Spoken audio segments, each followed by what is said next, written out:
President Richard M. Nixon, Privacy Address, 1974. Many things are necessary to lead a full, free life, but none of these is more important than the most basic of all individual rights, the right to privacy. At no time in the past has our government known so much about so many of its individual citizens. Government bureaucracies seem to thrive on collecting additional information. That information is now stored in over 7,000 government computers. And the names of over 150 million Americans are now in computer banks scattered across the country. In short, data banks affect nearly every man, woman, and child in the United States today. Here is the heart of the matter. A system that fails to respect its citizens' right to privacy fails to respect the citizens themselves. Careers have been ruined. Marriages have been wrecked. Reputations built up over a lifetime have been destroyed by the misuse or abuse of data technology in both private and public hands. Advanced technology has created new opportunities for America as a nation, but it has also created the possibility for new abuses of the individual American citizen. Adequate safeguards must always stand watch so that man remains the master and never becomes the victim of the computer.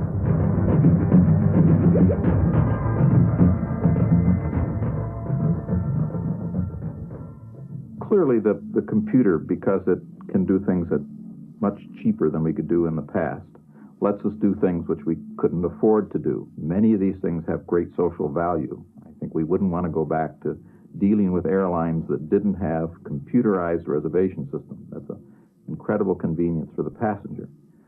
So they are great advantages.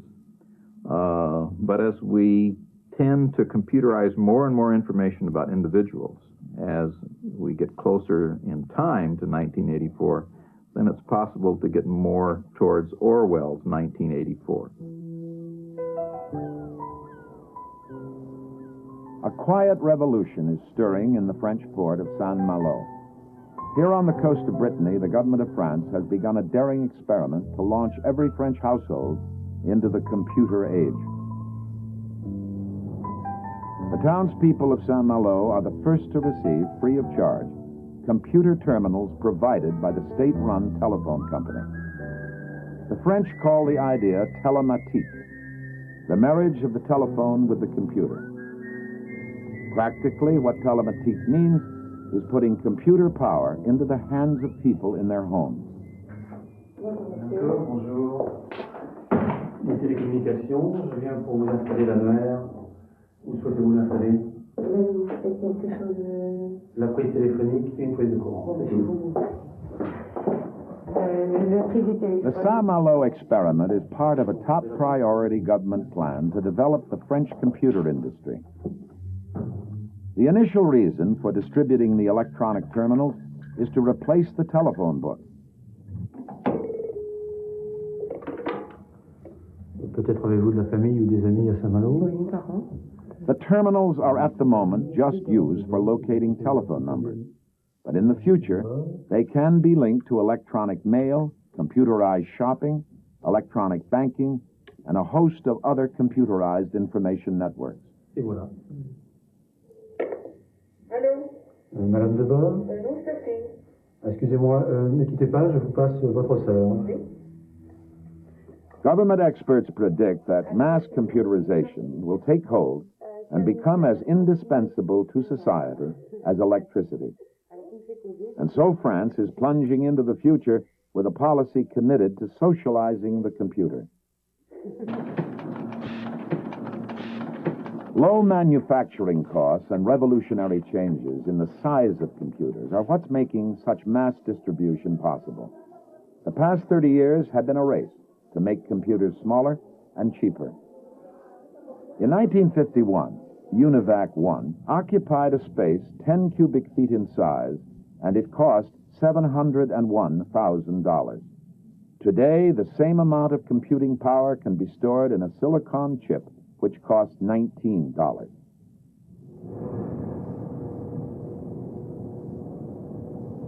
An estimated 5 trillion clerical workers would be needed to do the same work done by computers worldwide. Ethnic code, race, religion, income, political persuasion.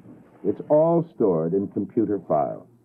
Never have the governments of the Western world known so much about their citizens.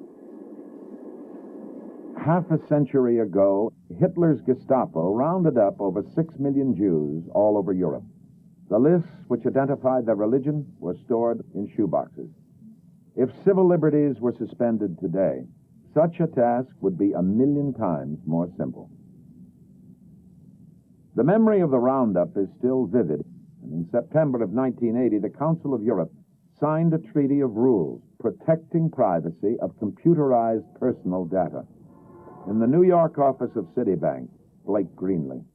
The people there that helped write that treaty and that are looking at privacy in the European Privacy Commissions, all in their youth, saw friends, neighbors, acquaintances rounded up and sent to camps as a result of information on manual, paper-based, pencil and paper files.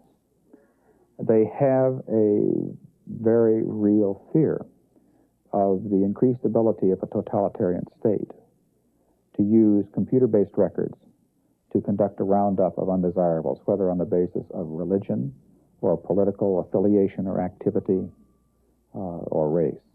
And just who gets Europe's business in data processing may depend on how well confidentiality is protected. The French government is giving strong support to its own computer industry. CII Honeywell Bull has developed a memory card containing a chip. It's called a smart card. Alain Roy. Now this is my CP8 smart card. Now behind this circle there is a little silicon chip, very small, which is the computer with its own memory. So you can store a lot of information in this card. Transactions, personal data, whatever. The use of the card will depend on the program that's installed right here. French bankers will soon be testing the smart card for shopping and banking transactions. The card can be loaded with credit at a bank and then debited at the point of sale by the shopkeeper. The card is protected from misuse by a secret code known only to the cardholder.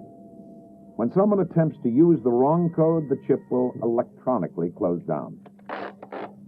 Now in France we have what we call a carnet de santé, which is a really health booklet where your medical history and medical data is recorded so that if something happens to you, they can take good care of you. This booklet could very well be replaced in the future by such a card.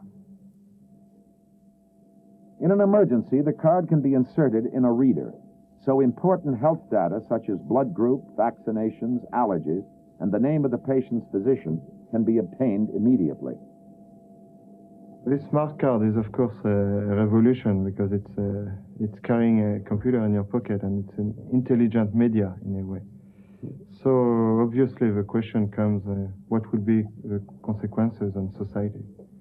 Now, I don't see this very different from, the problem we already know about computers.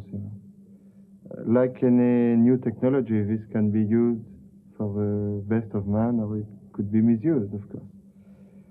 One advantage I want to point out is, I know especially Americans are concerned about privacy, and I want to point out that this allows you to carry your own personal file in your pocket and to make sure that it will not be used without your agreement.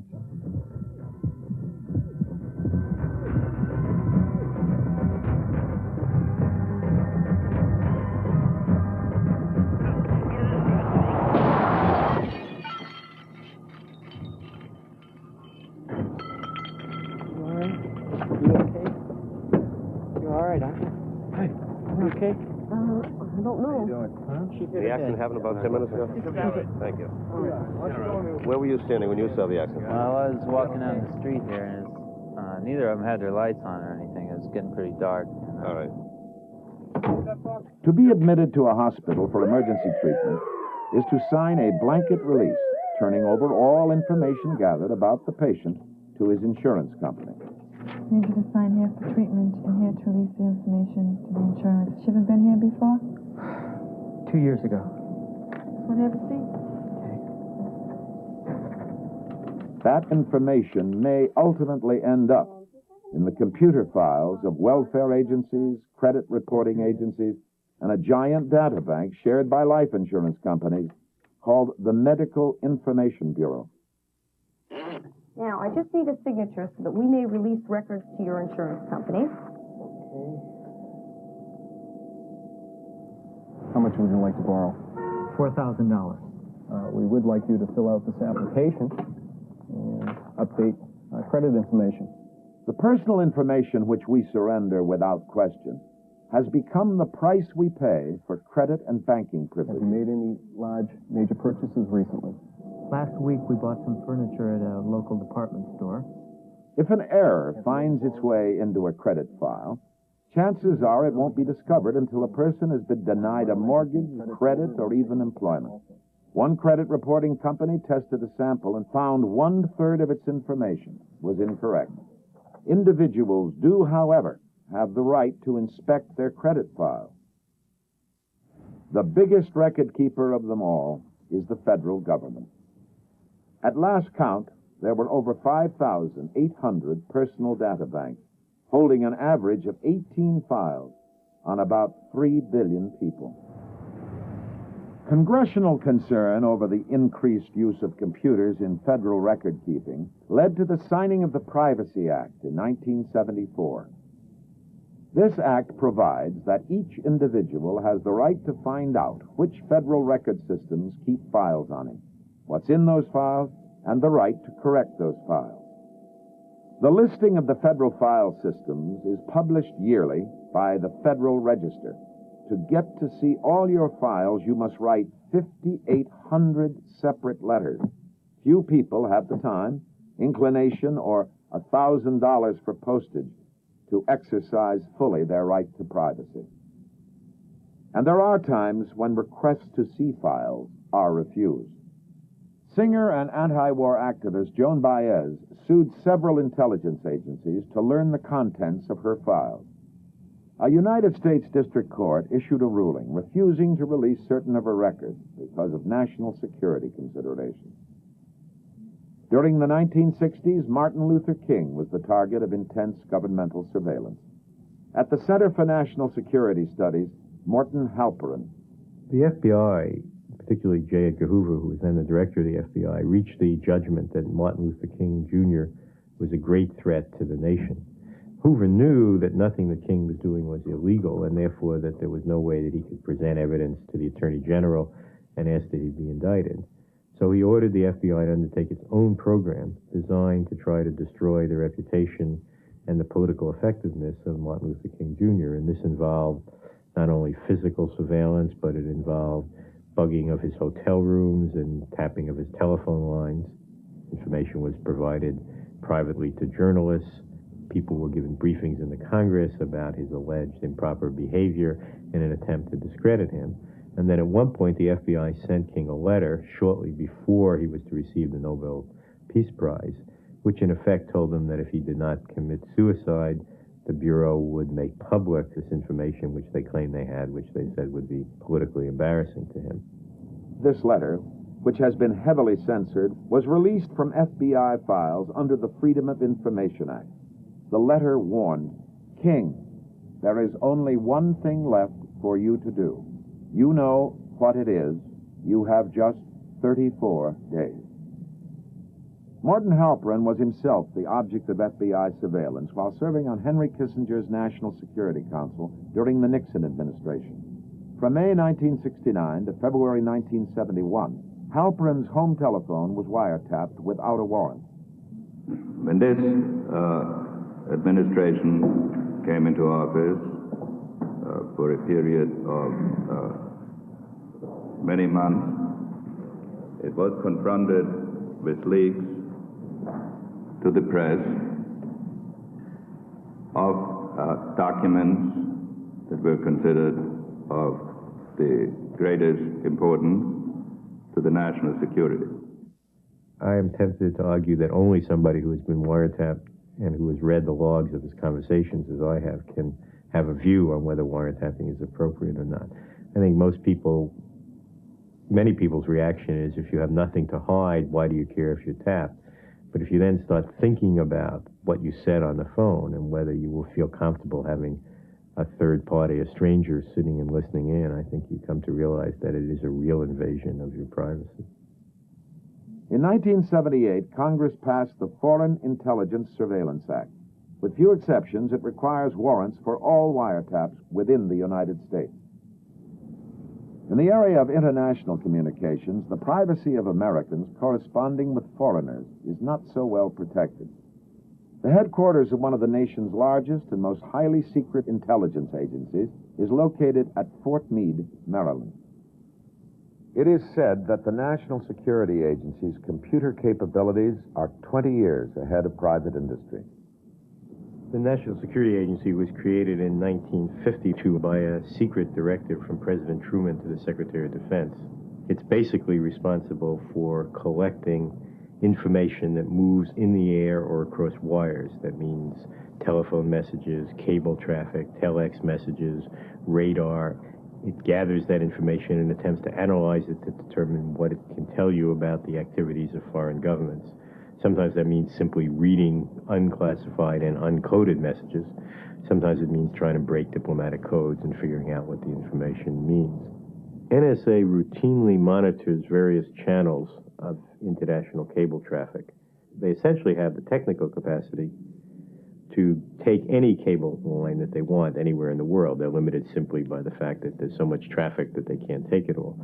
They take what they want, put it into their computer, and then by using code words like narcotics or drugs or terrorism or oil or energy, they extract from that massive cable traffic the information that they're interested in. Any American has to assume that if he's sending cables out of the United States, receiving cables from the United States on any subject of interest to the foreign policy of the United States, that cable may well end up being collected by NSA and distributed to the State Department, the Commerce Department, and the Treasury Department. Commerce in buying and selling mailing lists has become big business and big politics. Millionaire Richard Viguerie heads a direct mail company which raises funds for the new right. Viguerie raises over $30 million a year through mailings for his conservative clients. As part of the bargain, he gets to keep all the names on his clients' list. That's how he builds his file. I used to say that this room was probably the most important room in America to conservatives. But now that we have Mr. Reagan in the Oval Office, I no longer can say that. We have about 3,000, maybe 4,000 of these magnetic tapes here in this room. Each one can hold about 650,000 names and addresses. I guess if you unduplicated all the names here, we'd probably have about 25 million separate names and addresses. Of those 25 million, maybe about 4.5 million we've identified are conservative on one or more issues. Yeah. We get the names from hundreds and hundreds of mailings that we do each year. We mail about 70 or more million letters each year. And we will mail to gun lists for gun clients. We'll mail to religious type lists for our, say, pro-life clients. Did we get that WLF house file out? Over the years, has been in one central place, the names and addresses of all of the people who consider themselves conservatives and will send money through the mail.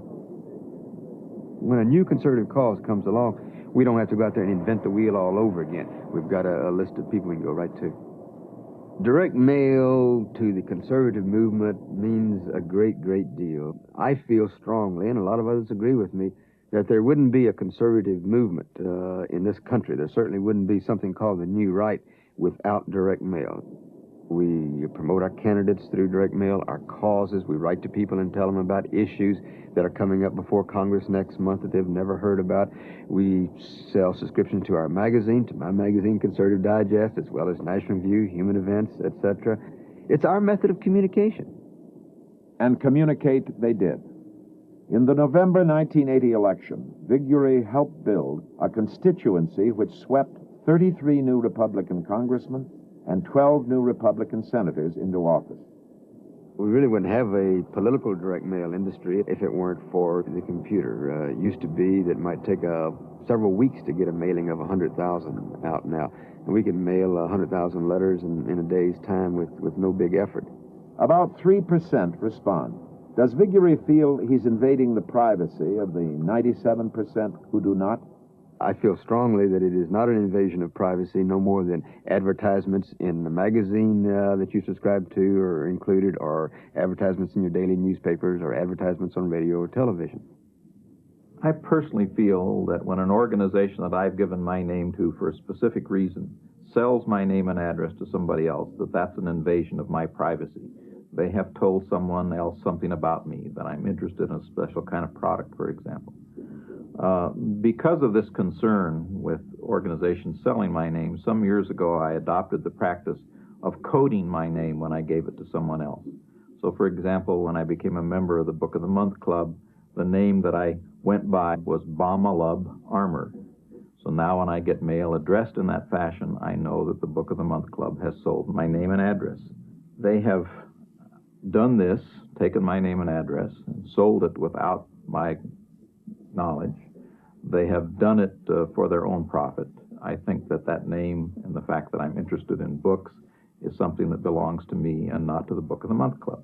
Here's junk mail from Colonial Penn Insurance Company addressed to Copa Armour. Research Institute recommendations. I get mail under Rheinrem Armour. I recently subscribed to a magazine called Next under the name of Rex Armour.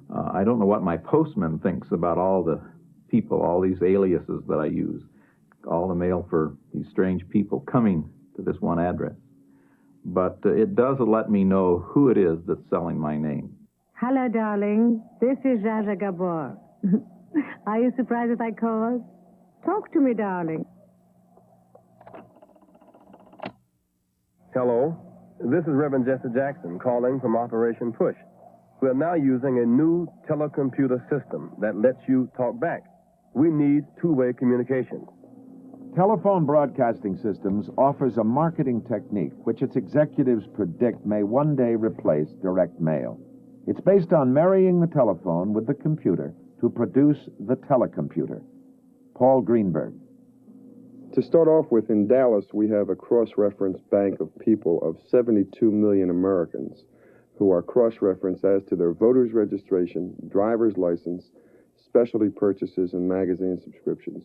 And for instance, if we would like to zero in on a particular segment of the population for a particular call, we can say, for instance, take this area. We can zoom in on this area just like a rifle shot. And by making a call into that area, we will then know that everybody that we call in that area will have an inherent interest in the reason that we're calling and a reason to answer us back. First, the operator selects the tape that we're going to be using in that message. She then places it in the dialer. She then tells the computer to start dialing. The computer then dials 4 numbers at one time. The first person who answers, their name is placed on the screen for her to see. When she introduces the call, if the person agrees to accept the call, she then begins the broadcast. Hello? May I speak with Barbara Greenberg, please? Yes, this is Barbara Greenberg. I have an important telecomputer call from J.D. Sumner, Elvis Presley's bass singer and closest friend. One moment, and I'll connect you. Hello, I'm J.D. Sumner, Elvis's bass singer and friend for 25 years, going back long before Heartbreak Hotel. If he were alive today, I know the tape that then Elvis takes over and gets to a point where it would ask the person the first question. I understand that you're one of Elvis's real fans. Is that right? If the person does not respond to that first question, the tape then prompts the person and restates the question. I want you to talk to me. You are a real Elvis fan, aren't you? Oh, yes, I am. Our experience has been that people really enjoy talking to the computer. And especially when they hear that first prompt when the person says, I didn't hear you, and they know it's a tape, it just does something to them. It makes them just answer any question that we ask them almost. Elvis took me into his confidence, and I'll tell you the real truth about it. Once in a while you hear somebody say, I don't like speaking to a computer, and then they go right on and give us what we want to know anyway. And there's something that Elvis, I know, would want you to have. The one thing, besides being able to hear Elvis sing, that his fans cherished most was an Elvis scar. The person gets to hear the whole tape and give any answers that are required. And at that point in time, if we desire, we can play back what the person has told us to confirm whatever commitment or promise that person has made. For only $19.95. Elvis would have wanted it this way. At that point, a completed call is sent a mailogram automatically by the computer, which confirms whatever commitment we've received from the person over the phone. In the collection area, we use it for account collection, master charge, Visa collection, past due automobile accounts, bad check collection. When we ask a person to make a commitment, when they do make it, when they hear the playback of their own voice saying that they're going to make the payment, it psychologically reinforces that fact, and they normally follow through and do make that payment. Jordan Marsh is a very patient company, don't you agree? They've waited a long time now, right? Well, I'm John Johnson from Jordan Marsh, and my patience has finally reached its limit.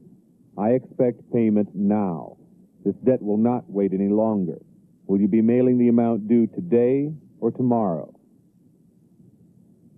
Speak to me. Your response or lack of it will become a permanent part of your record. Will you be mailing the amount due today or tomorrow? I'll take care of it today for sure, and I'm sorry I let it slip. And will you be paying this by certified check or money order? It'll be a certified check. I'm going to my bank this afternoon. Now, so that you realize that this is a commitment and not merely a promise, I will play your commitment back to you now. I'll take care of this today for sure, and I'm sorry I let it slip.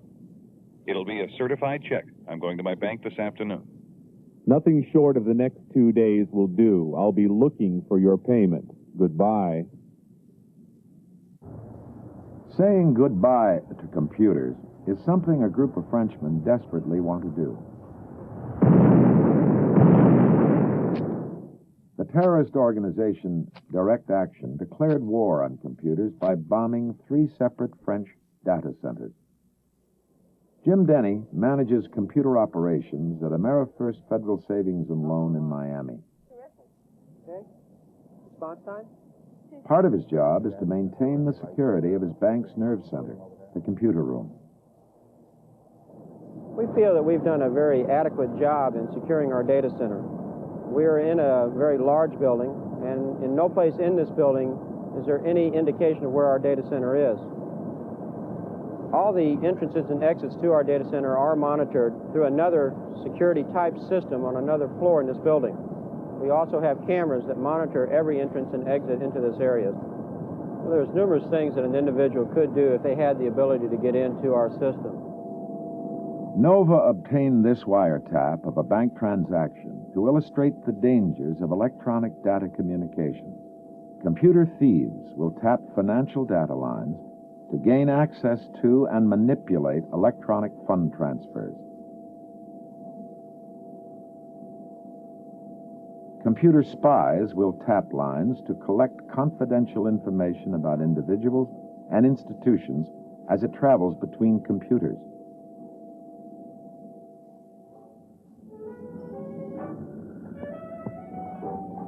How difficult is it to wiretap a data line? What it takes is the right equipment and access to the right location.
313032 to trap and run. Get him. We will get him. We will get him. Yeah, they're coming by. We'll just wait our turn. We're going to wait our turn in here. Ooh, let's back that one up. Let's back it up. There we are. There we are. There we are. There we are. We got that one. That's the one. That's the one I want. 3102. Take this tape off. And then pick this up to the side. I'll give him that power strip. Give him the power strip. That's okay. Have it.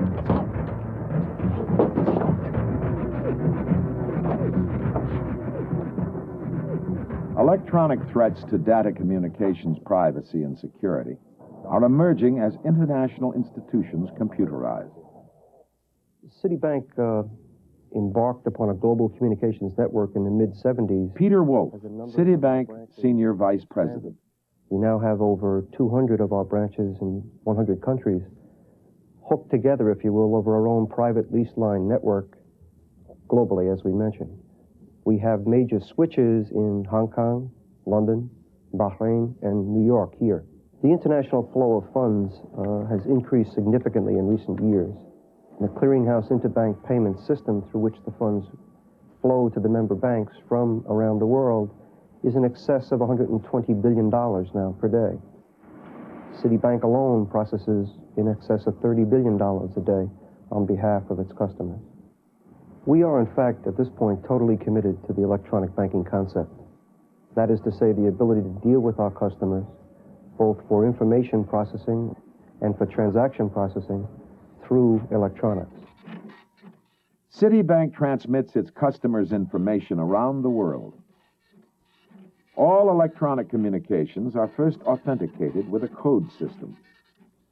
Between the United States and Europe, for example, information goes first to London, where computers at Citibank's European switch check each authenticity code.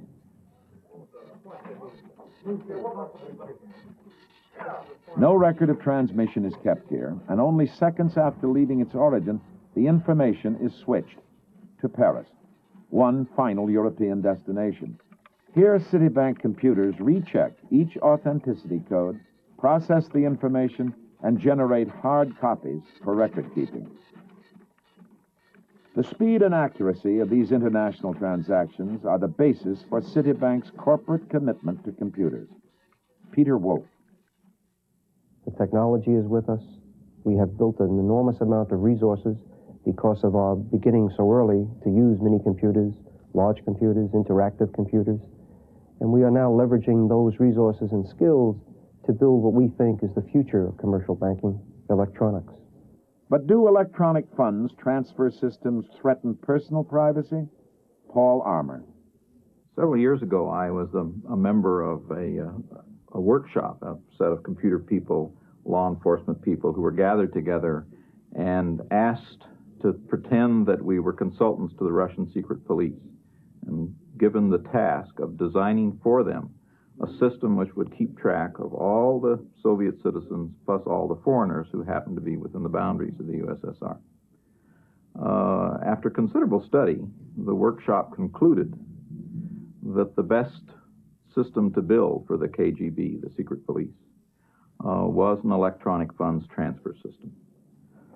For the reason that electronic fund transfer system not only knows what you're buying, but where you are in real time at the time you're making your financial transaction. Some privacy experts acknowledge these threats and consider them beyond existing computer capacity.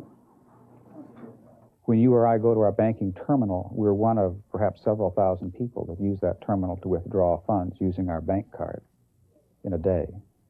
And if you multiply that by the other thousands of people that do that, and take a look at the information flow to the processing centers, you'll find that in order to get the kind of information that people fear will be collected, and then to sort it and make some meaning out of it, as opposed to just processing it serially as it comes in, you have to increase the computer capacity by a factor of perhaps 1,000. The banking industry has developed its enormous computer capacity to handle countless online data communications every day. At the sending end, the main bank computer is called a Central Processing Unit, or CPU. It transmits data in on-off type electronic pulses called bits. The bits then pass through a device called a modem. Modems allow CPUs and automatic tellers to communicate by translating the discrete bits into continuous electronic messages. Receptor modems translate the message back into discrete bits of data. The bits then feed into a receiving terminal, which can be located at another branch office, an automatic teller machine, or even another financial institution.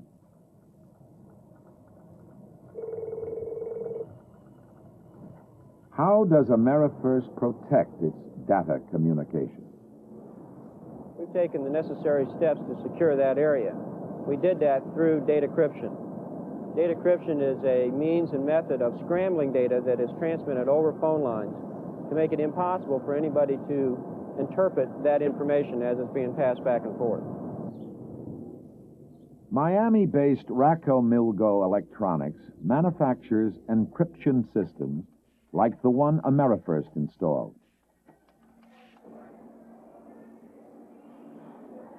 While very few institutions presently use encryption systems, it seems inevitable that their privacy and security benefits will make this a high-growth industry.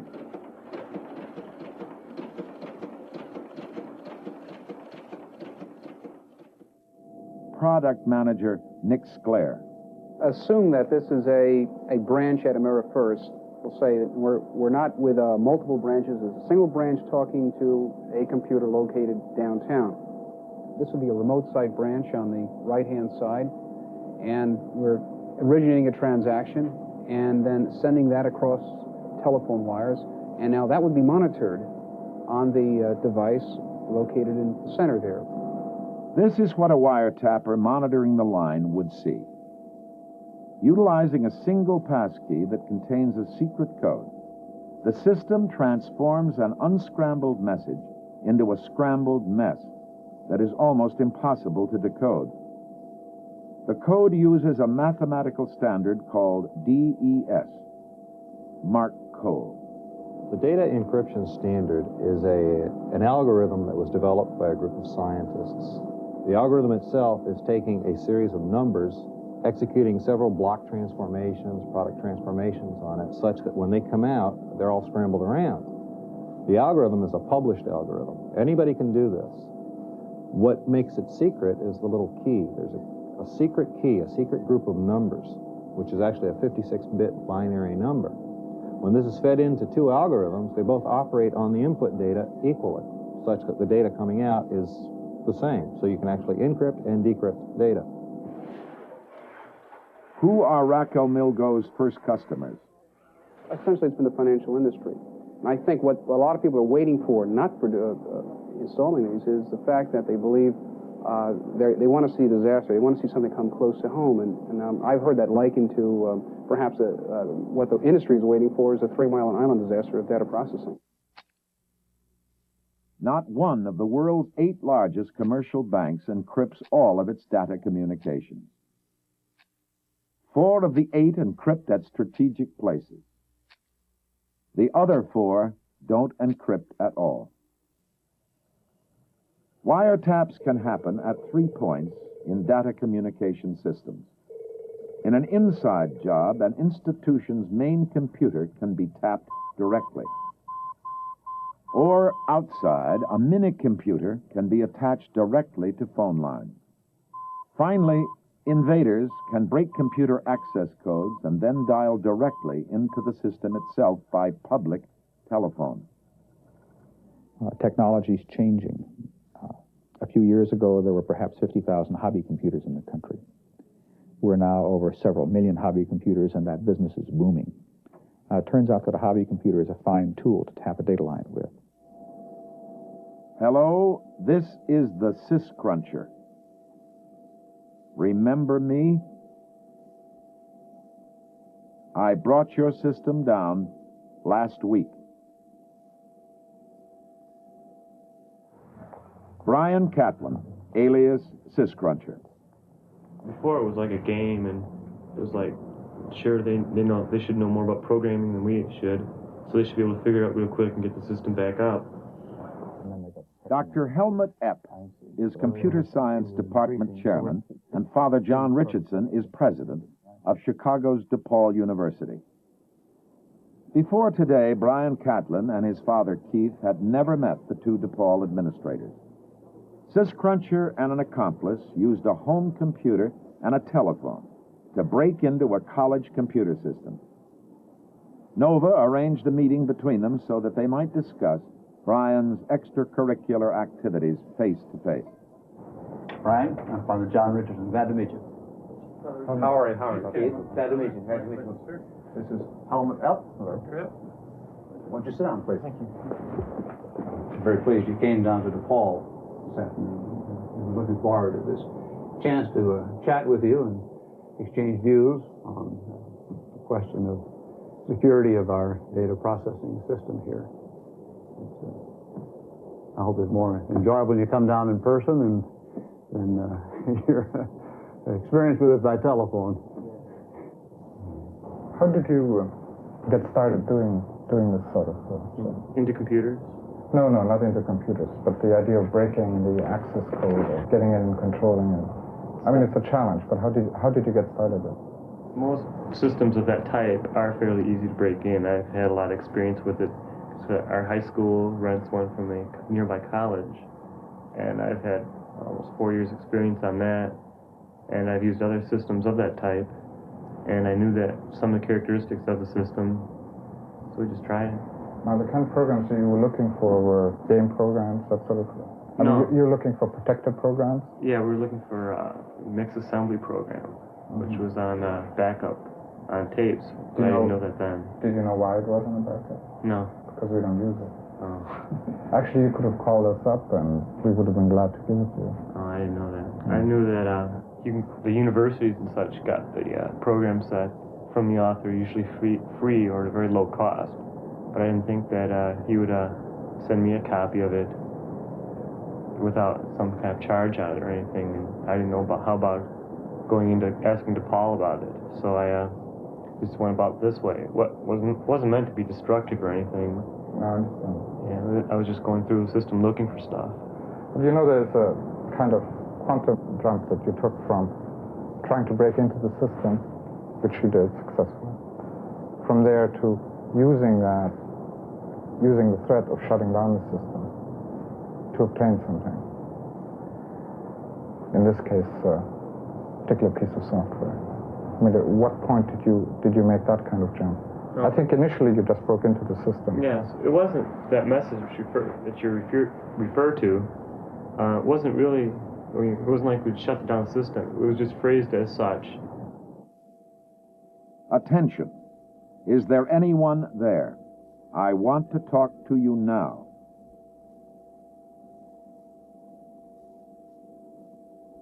If you give me a listing of your mix assembly program, I will leave your system alone. It just came out phrased very poorly. In fact, nobody had asked us for this program in years. Yeah. The first hint that we got that somebody was tampering with the system is when the games program, which is protected, had been interfered with. I guess you were involved with that, right? You weren't? No. So it's not unusual for some of your colleagues to break into other systems. No, it's fairly common. Yes. We hear reports of that from other colleges here. It's very seldom is it publicized. We have to be very, very careful of our programs that can contain the payroll, student records. We don't want somebody to enter in to start writing a student record and granting degrees or transcripts, which I guess theoretically would be possible. I'm wondering about specifically what technique you used to break into the system. I think from the manual, you knew part of our access code, right? The one you wanted, the A00. Yes. Number. Then you must have generated all possible passwords. Yeah. Now, by hand, that would take some time to do. Yeah, what we did was we took a microcomputer and we programmed it so it thought it was a terminal and a computer, so it would generate all these codes, and when the system responded, it would check the response. If it said that it wasn't yet cracked, it would go back and try again. If it was, it would stop, it would print out the answer, and then terminate the program. It only took approximately, I believe, half hour for the whole series to be run through, and came back and looked at it and had it. Half hour to generate all possible. Well, it was only a 3-letter password. Yeah, I wondered about that. How did you know it would be only a 3-letter password? Because on the whole rest of the system, there was only 3 letters, and then there were 3 numbers. That's right. Stood to reason that they would only have 3 letters, and then maybe some numbers. So first we just tried out 3 letters, and that was it. Some of the students have had their own experiences with people breaking into their programs. Mm-hmm. That happens a lot in high schools and some college institutions. There are students who like to break in and use and erase other students' programs. You know, that's a kind of electronic vandalism. Yeah. Really frustrating after you've worked a lot on the program set, and then you come back one day and it's totally gone.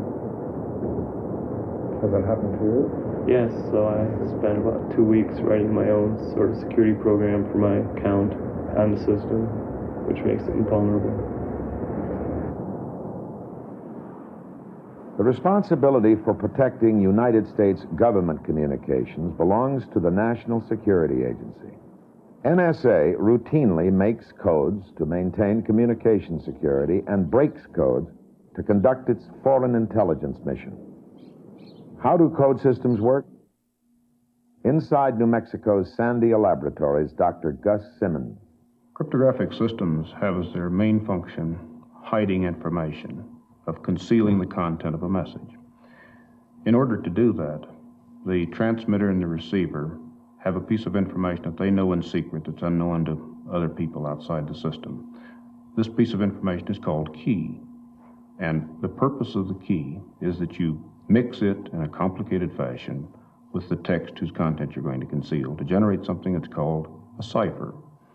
And the function with which you do that, the algorithm or the recipe with which you do the encryption, has to have some special properties. This single key cylinder lock illustrates a single key cryptographic system quite well. The key that's used to lock the lock is also the key that's used to unlock it.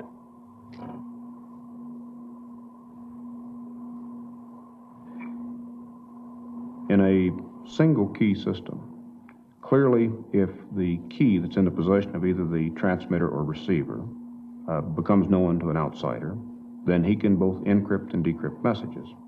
All the parties to a single key cryptographic system must exchange in advance keys in secret, as we've indicated here with the red flags. If there was a modest commercial system with 10,000 subscribers, there'd be 50 million keys to be exchanged in secret in advance of communication and maintained in secrecy. Each individual would have to maintain protective custody of 9,999 keys. And it's this horrendous problem of generating large numbers of keys, which have to be exchanged in secret in advance of any communication and maintained in secret, that limits the applicability of single key systems to commercial applications. In France, the television, too, will soon be linked with computer terminals in people's homes. The system will ultimately replace post offices by allowing everyone to use their smart cards as electronic mailbox keys.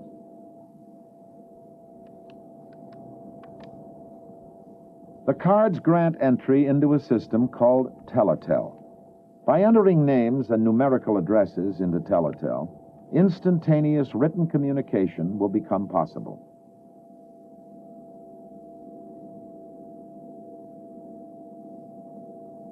When you need an electronic greeting card to send, there will be a variety to choose from.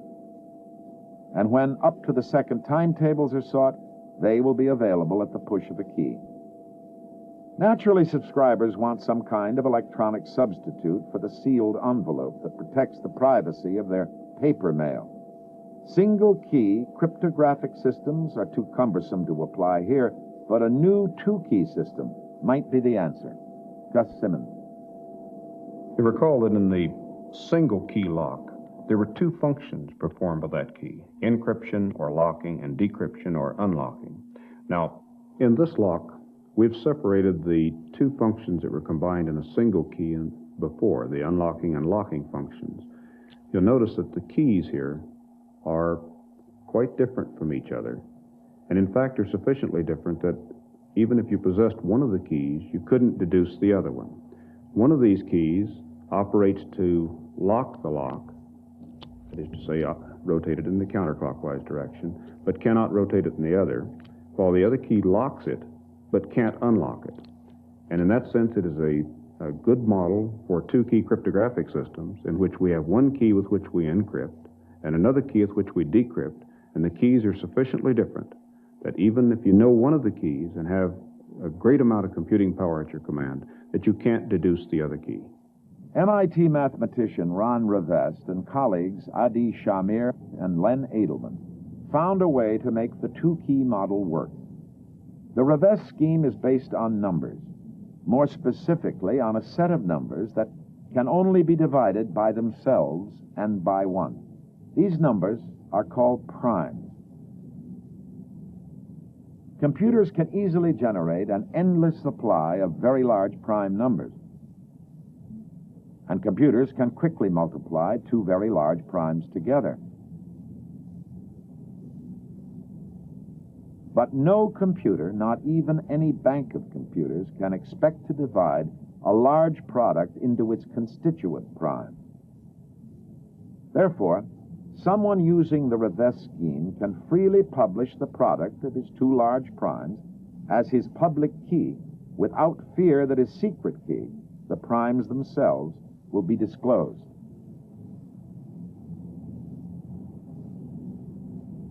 By splitting the keys in a two-key cryptographic system, we'd also separated the function of authentication and secrecy or privacy. We can use that separation of functions to make it possible to attach digital signatures to digital messages, something that would otherwise be impossible.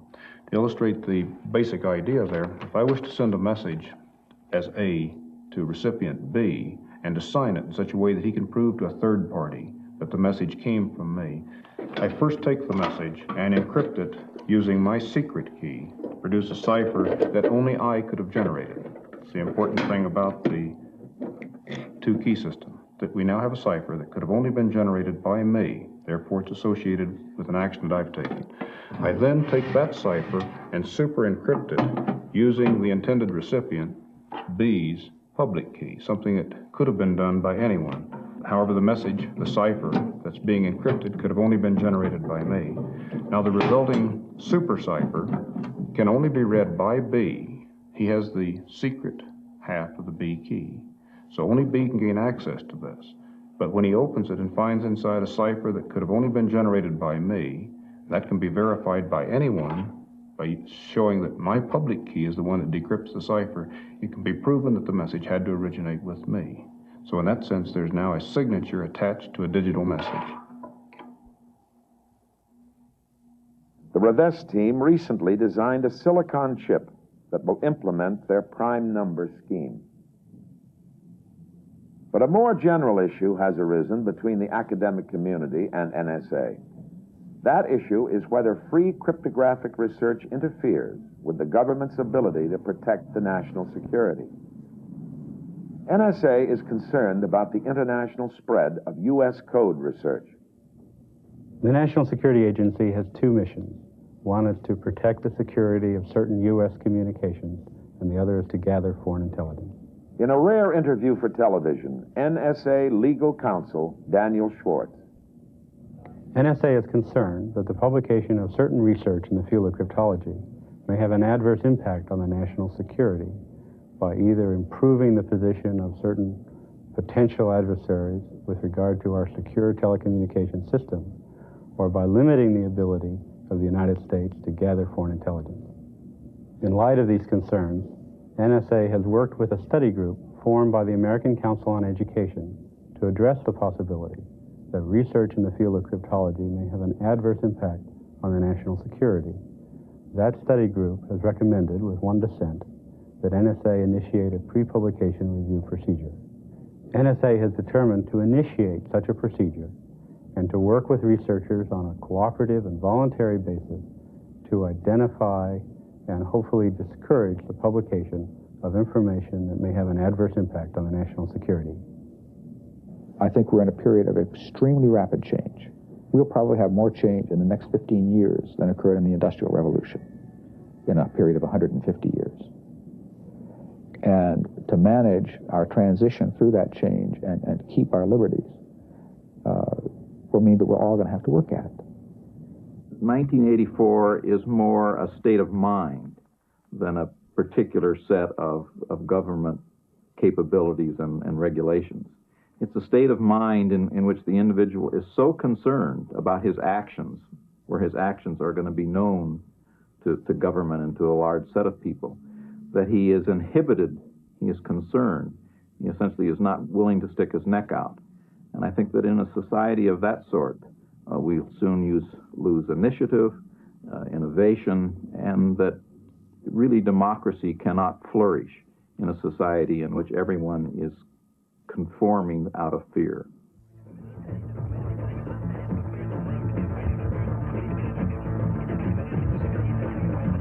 In the first half of this century, Mr. Justice Brandeis called privacy the right most valued by civilized men.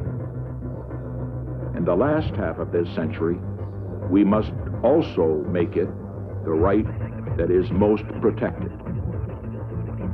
Thank you and good afternoon.